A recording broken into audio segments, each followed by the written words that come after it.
Então, pessoal, estamos aqui para dar continuidade às nossas aulas, certo? Hoje o tema a ser trabalhado é a função do primeiro grau. E na aula de hoje nós vamos ver um pouco a respeito da definição de função do primeiro grau, vamos falar um pouco a respeito de crescimento, de decrescimento, dos elementos que possuem a estrutura de uma função do primeiro grau, da representatividade, que é a reta quando se trata da representação geométrica, ver um pouco a respeito da variação dos sinais de uma função.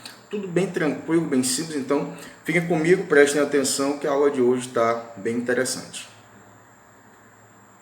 Então, acadêmicos de matemática, vamos dar continuidade à nossa disciplina, hoje falando a respeito de função do primeiro grau. E o que seria uma função do primeiro grau? Nada mais é que toda função do tipo f de reais em reais, ou seja, domínio e imagem todos em função do conjunto real, definida por f de x igual a x mais b, com a pertencendo aos reais, exceto o zero, e b pertencendo apenas aos reais. Ou seja, aqui eu coloquei dois exemplos de funções que são funções do primeiro grau. E uma coisa interessante para que a gente venha a entender é que uma função do primeiro grau ela é composta por dois elementos bem importantes, como vocês podem estar observando aqui, ó. Aqui eu tenho o nosso plano cartesianozinho, certo? Onde ele vai ser definido por f de x igual a x mais b. Só que eu preciso entender que esse a é o que nós chamamos de coeficiente angular do f de x. E esse b é o que nós chamamos de coeficiente linear. Ou seja, o que significa esse coeficiente angular e esse coeficiente linear? Primeiro, dado uma função f de x igual a x mais b, conclui-se que o gráfico ou a forma geométrica que a representa será uma reta. E essa reta disposta num plano cartesiano ortogonal, como vocês podem estar observando, ela vai interceptar os dois eixos, certo? Ela vai interceptar o eixo de x nesse ponto aqui e vai interceptar o eixo de y nesse outro ponto, fazendo assim ou tendo assim uma inclinação em relação ao eixo de x no sentido anti-horário. E para essa inclinação ou para esse ângulo formado, a gente pode dizer que ele vale θ. Então, nós temos a nossa reta, temos o ponto onde a reta corta o eixo de x, o ponto onde a reta corta o eixo de y, e temos o ângulo que é a inclinação da reta em relação ao eixo das abscissas, certo? E, professor, e onde é que entra a questão do coeficiente angular e do coeficiente linear? Simples demais. Primeiro, o coeficiente angular, dito assim, que é esse coeficiente que acompanha o x elevado a 1, ele nada mais é do que a tangente do ângulo formado pela reta e o eixo de x. Ou seja, dependendo da inclinação, teremos um ângulo, e esse ângulo possui uma razão tangente. Essa razão tangente é dado ou ela é informada por esse valor de A. O valor que estiver aqui, ele representa a tangente do ângulo formado pela reta e o eixo de x, obviamente que no sentido anti-horário, como vocês podem estar observando. O coeficiente linear, ele nada mais é do que o ponto onde a reta corta o eixo de y. Esse ponto é o que nós chamamos de coeficiente linear, que, em outras palavras, é o nosso termo independente, que é o b. Esse ponto aqui, como vocês podem observar, ele é o que nós chamamos de zero da função. Ele é o zero da função. E o que significa ser o zero da função? Ele é o valor numérico de x, ou localizado no eixo de x, que anula a função, que torna y igual a zero. E nesse caso, este zero da função, ele é um x que vai sempre ser igual a menos b sobre a, levando em consideração a função f igual a x mais b. Então, nós temos aqui alguns elementos. Eu tenho o coeficiente angular, que é a tangente do ângulo formado pela reta e o eixo de x. Eu tenho também o coeficiente linear, que é o ponto onde a reta intercepta o eixo de y. E tenho o zero da função, que nada mais é do que o ponto que torna y igual a zero, ou seja, que torna f de x igual a zero. Então, basicamente, para introduzirmos esse assunto, é necessário conhecermos e lembrarmos desses elementos aqui que acabamos de falar. Beleza? Vamos dar continuidade à nossa aula, falando um pouco a respeito de crescimento e decrescimento de uma função. Ou seja, como vocês podem estar observando aqui, esse gráfico, observa-se que à medida que o eixo de x e de y, ou seja, valores de x vão aumentando, os de y também aumentam. Ou seja, nesse caso eu tenho um exemplo claro de uma função crescente. Mas vamos analisar o que é que torna isso daí interessante. Então observem aqui que nós temos aqui dois planos cartesianos, ok? E dentro desses planos cartesianos, nós temos aqui este plano cartesiano que dá a entender que a função é crescente e esse outro plano cartesiano que dá a entender que a função é decrescente. Aqui eu coloquei que A é maior que zero e aqui eu coloquei que A é menor que zero, porque querendo ou não, é o coeficiente angular que vai indicar e determinar se a reta ela é crescente ou decrescente. Ou seja, se o meu coeficiente angular for maior do que zero, ou seja, se ele for positivo, eu tenho uma reta crescente. Mas por que, professor? Analisem alguns pontos coordenados dentro desse plano cartesiano. Eu tenho esse primeiro ponto aqui, certo? Aqui eu tenho x1, consequentemente eu encontro um y1 para ele. Aqui eu tenho outro ponto, aqui eu tenho x2, consequentemente eu encontro um y2. Outro ponto aqui, eu tenho x3 e aqui eu encontro um y3. Consequentemente, dá para perceber que, à medida que os valores de x vão aumentando, os de y também aumentam como consequência. Logo, se o x1 é menor do que x2, implica dizer que f de x1 também é menor do que f de x2. Ou seja, para que uma função seja crescente, é necessário observarmos alguns aspectos, como, por exemplo, se os valores de x aumentam e, consequentemente, os de y também aumentam, eu tenho uma função crescente. Ou basta eu analisar o coeficiente angular, se ela for ou se ele for positivo, eu tenho aqui uma função crescente. Diga-se de passagem que se o a for menor que zero, ou seja, negativo, aí nesse caso eu tenho uma função com essa estrutura, certo? E aqui é a estrutura de uma função decrescente, essa reta está decrescendo os seus valores ou seus pares ordenados.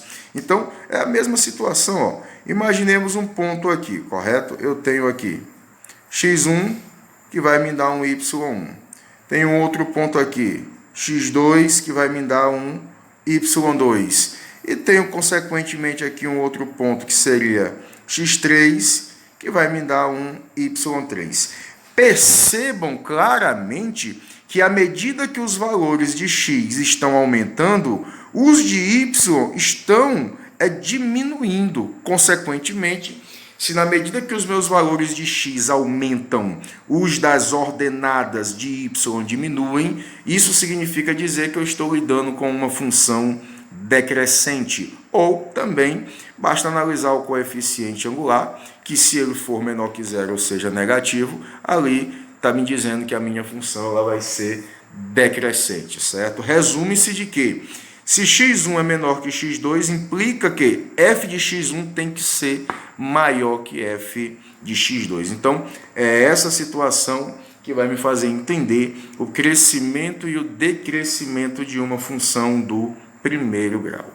Então, galera, agora, dando continuidade aqui à nossa aula, nós iremos falar um pouco a respeito da variação do sinal de uma função. E o que seria essa variação de sinal que, em alguns livros didáticos, traz como tema estudo do sinal da função? Nada mais é do que analisar o gráfico e verificar quando é que x torna y menor, igual ou maior que zero. Então, como vocês podem estar observando aqui no plano cartesiano, eu tenho aqui o meu gráfico, a minha reta representada por f de x igual a x mais b, que é a forma algébrica ou a representação algébrica de uma reta. Feito isso, galera, aqui percebe-se que neste ponto é o ponto onde x é igual a menos b sobre a, ou seja, é o zero da função. E percebe-se que aqui é o divisor de águas. A partir do momento que eu tenho valores maiores do que ele, percebe-se que o meu gráfico fica na parte superior do plano cartesiano.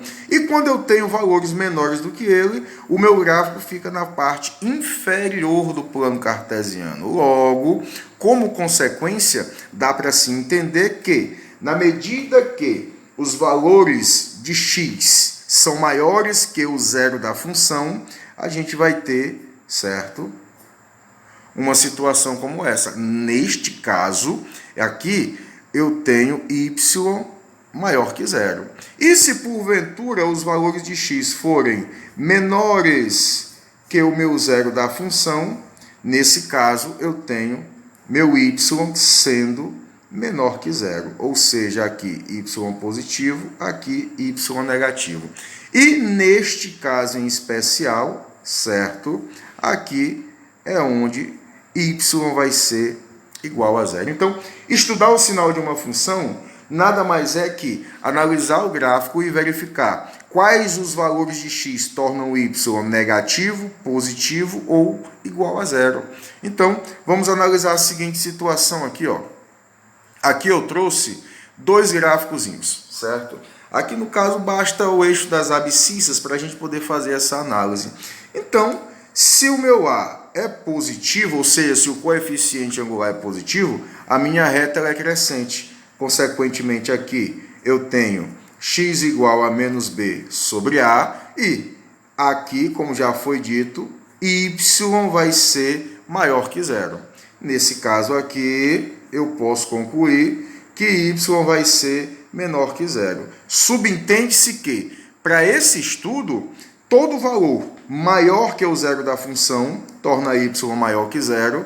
Todo valor menor que o meu zero torna y também negativo. Mas isso quando a estrutura do gráfico for uma estrutura de um gráfico que seja crescente, ou seja, que o A seja maior do que zero.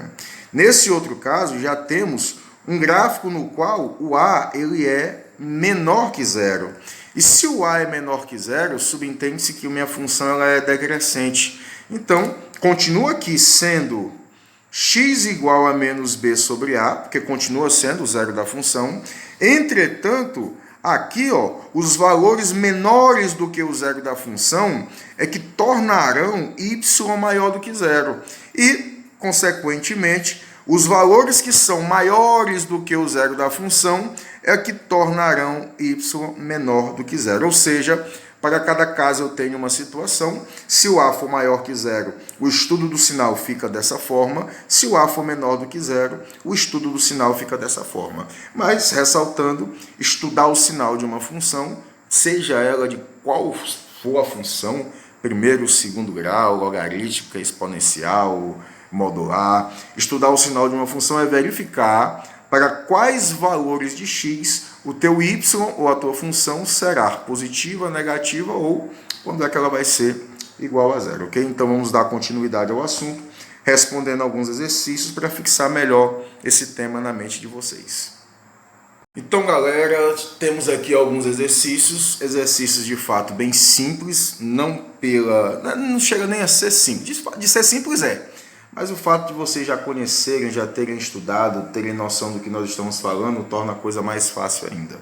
Então, ó, dada a função f igual a menos 3x mais 6, calcule f de 2 e f de 1/3. Pô, mas o que seria calcular f de 2? F de 2 nada mais é que pegar a função e onde tiver o x eu vou substituir pelo número que está dentro do parêntese e resolver o procedimento matemático. Então aqui ficaria menos 3, que multiplica 2 mais 6, que vai ficar menos 6 mais 6, que vai ficar 0. O que foi que nós acabamos de fazer aqui? Calculamos f de 2. E o que é f de 2? Portanto, f de 2 é um ponto qualquer onde o x, que é a abscissa, irá valer 2, consequentemente, a sua ordenada, certo, irá valer 0. Se eu tivesse construindo ou esboçando o gráfico de uma função, a abscissa 2 me daria uma ordenada 0, ok? A mesma coisa vai acontecer aqui no f de 1/3. Ó. F de 1/3 nada mais é que menos 3 que multiplica 1/3 mais 6, que vai ficar, ó, posso eliminar aqui, ó, vai ficar menos 1 mais 6, que vai ficar 5. Então, aqui também é um ponto, vou chamar de ponto Q, que possui abscissa igual a 1/3, que me dá uma ordenada igual a 5. Aqui é o valor de x, aqui é o valor de y, caso eu estivesse esboçando ou construindo o gráfico da função, ok? Então, calcular um f de alguma coisa nada mais é do que pegar a função, onde tem x, substituir pelo valor, que está dentro do parêntese, e resolver o procedimento matemático, ok? Agora, percebam a diferença para esse outro exemplo aqui, ó. Nesse caso, aqui eu já tenho que, sendo f igual a 2x mais 5, determine x. Ele não quer mais saber quem é a função, ele quer saber agora quem é o valor de x. E ele diz que a função é igual a menos 1. Beleza, então o procedimento já muda. O que é que eu vou fazer agora? Se ele está me dizendo que f de x é igual a menos 1, ou quem é f de x? É 2x mais 5. Então, 2x mais 5 tem que ser igual a menos 1, é a condicional que ele está me dando. Então, 2x vai ser igual a menos 1, menos 5. 2x vai ser igual a menos 6. X vai ser igual a menos 3. Então, nesse caso, quem é o valor de x para que a função seja igual a menos 1? X é menos 3. Aqui também me daria um ponto P qualquer, onde x, que é a abscissa, é menos 3, e, consequentemente, a ordenada seria menos 1. Ok, galera? Então, vamos responder mais alguns outros exemplos e dar continuidade à nossa aula. Então, dando continuidade aqui à nossa aula, pessoal, observe o que diz o exemplo aqui, ó. Sendo f m ao quadrado menos 16x mais n, discuta mn para que f ser, aí ele dá aqui, constante, linear e afim. A primeira coisa que eu preciso entender para resolver esse problema é que o que seria uma função constante? A função constante nada mais é que f de x igual a b. O que seria a função linear? Nada mais é que f de x igual a x. E o que seria a função afim? Nada mais que f de x igual a ax mais b. Então, percebe-se que nesse caso o valor de a é 0 e o b é diferente de 0. Neste caso, o valor de a é diferente de 0 e o valor de b é 0, e nesse caso, ambos são diferentes de 0. Logo, a gente pode concluir o nosso problema da seguinte maneira. Neste caso, esse termo aqui que acompanha x, ele representa o a, e esse n representa o b. Consequentemente, se nesse caso f de x igual a b, é porque o a tem que ser igual a 0, e o b diferente de 0. Beleza, bora meter bronca nisso aqui. Se o a tem que ser igual a 0, então m ao quadrado menos 16 tem que ser 0. M ao quadrado tem que ser igual a 16, m tem que ser igual a mais ou menos 16. Mais ou menos 16? Não, perdão. Mais ou menos a raiz quadrada de 16. M vai ser igual a mais ou menos 4. Então, pode-se concluir que se o m for igual a mais ou menos 4, essa função vai ter o valor de a anulado. Se b tem que ser diferente de 0, então n tem que ser diferente de 0. Então, se o m for igual a mais ou menos 4 e o n for diferente de 0, eu posso concluir que a minha função ela será uma função constante, ok? Dando continuidade, certo? Vamos verificar qual a situação para ela ser linear. Se eu já fiz o cálculo uma vez, não há necessidade de fazer outras vezes. Aqui basta agora uma pequena análise. Nesse caso, o a tem que ser diferente de 0 e o b é que tem que ser igual a 0. Se o a tem que ser diferente de 0 e eu já sei que a é tudo isso e já calculei aqui do lado, então eu vou concluir, portanto, que o m vai ter que ser diferente de mais ou menos 4. E se o b tem que ser igual a zero, é porque o n tem que ser igual a zero. Então, se isso acontecer, aí sim, eu posso dizer que a minha função ela não vai ser constante. Neste caso, ela passa a ser uma função linear. Beleza, professor? E para ela ser afim? Simples. O a tem que ser diferente de zero e o b também tem que ser diferente de zero. Se eu já tenho os valores, então é porque m tem que ser diferente de mais ou menos 4 e o b também tem que ser... b não, perdão. O n, certo? Só botar aqui embaixo. O n também tem que ser diferente de zero. Então, se isso ocorrer, eu tenho uma função dita função afim, que é quando eu tenho tanto coeficiente angular quanto coeficiente linear diferentes de zero. Ok, galera? Então está discutida aí a nossa função, valores de m e de n, para que ela seja constante, linear ou afim. Então vamos lá, meu povo. Calcule os valores de m para que a função f seja crescente ou decrescente. Primeiro eu já entendi que para uma função ser crescente, o coeficiente angular tem que ser maior que zero. Para ela ser decrescente, o coeficiente angular tem que ser menor que zero. E nessa função que me foi dada, o coeficiente angular é representado pelo termo 4m menos 1. Então, 4m menos 1 maior que zero, consequentemente, 4m maior que 1, m maior que 1 sobre 4. Isso vai fazer, ou seja, qualquer valor maior que 1/4 torna a minha função uma função crescente.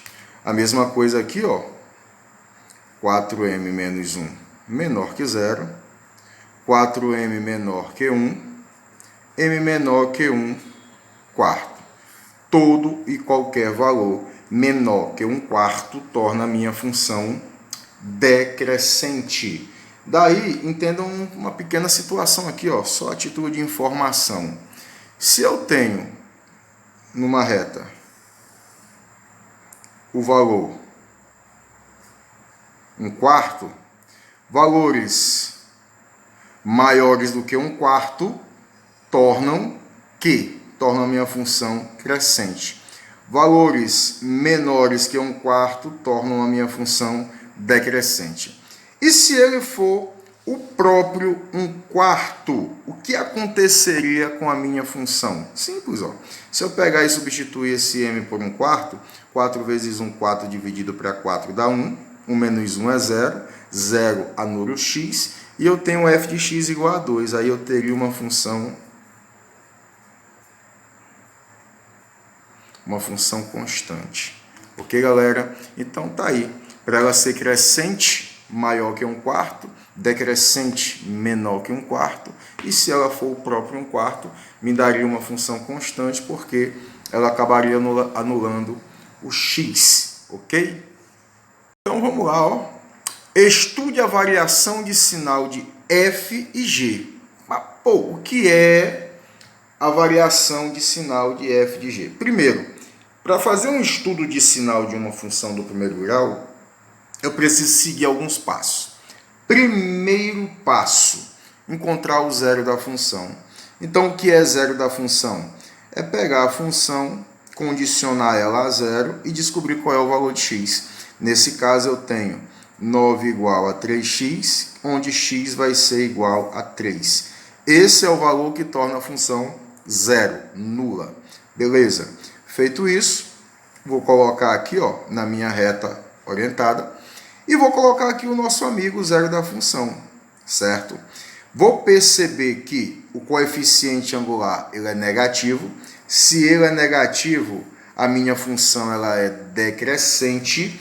Consequentemente, dá para perceber que essa região onde o x, ou se o x for menor do que 3, é a região que vai tornar o y positivo, maior que zero.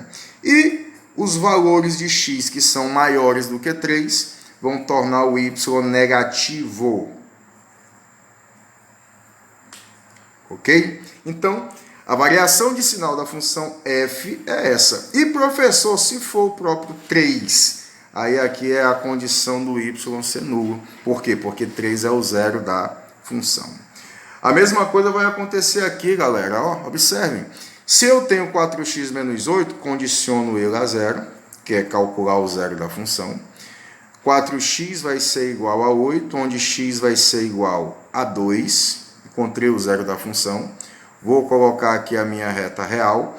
Vou colocar aqui o zero da função. E percebe-se que o coeficiente angular agora é positivo. Logo, a minha reta ela é crescente. Mudou um pouco a estrutura, né? Então, valores que são maiores do que 2 tornam o y positivo, ou seja, maior do que zero. Valores que são menores do que 2 tornam o y negativo, ou seja, menor do que zero. Então, conclui-se que se o danado do y for 2, aqui é onde o y não, perdão, se o x for 2, o y vai ser zero. Então, está aqui estudado a variação de sinal dessas duas funções, função f e função g, que nada mais é que dizer para quais valores de x o y vai ser maior, menor ou igual a zero.